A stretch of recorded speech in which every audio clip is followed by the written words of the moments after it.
வள்ளி இச்சாசக்தியாகவும் தெய்வ யானை கிரியாசக்தியாகவும் இருக்கிறார்கள். மூன்றாவதான ஞான சக்தி முருகனிடம் வேலாயுதமாக விளங்குகிறது. ஆறிரு தடந்தோள் வாழ்க, ஆறுமுகம் வாழ்க, வெற்பை கூறுசை தனிவேல் வாழ்க, குக்குடம் வாழ்க, செவ்வேல் ஏறிய மங்கை வாழ்க, யானை தன் அணங்கு வாழ்க, மாறிலா வள்ளி வாழ்க, வாழ்க சீர் அடியாரெல்லாம் என்ற வாழ்த்துப் பாடலை உரைத்து நிறைவாக நூற்பயனை கூறுகிறார்.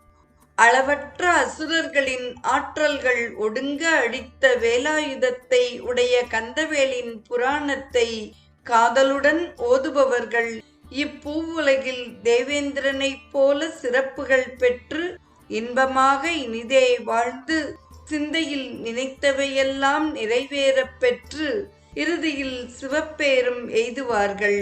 இதையே நூற்பயன் பாடலாக இந்திரர் ஆகிப் பார்மேல் இன்புற்று இனிது மேவி சிந்தையில் நினைந்த முற்றிச் சிவகதி அதனில் சேர்வர் அந்தமில் அவுணர் தங்கள் அடல்கெட முனிந்த செவ்வேல் கந்தபுராணம் தன்னை காதலித்து ஓதுவோரே என்று நூற்பயனை அழகுற நிறைவு செய்கிறார்.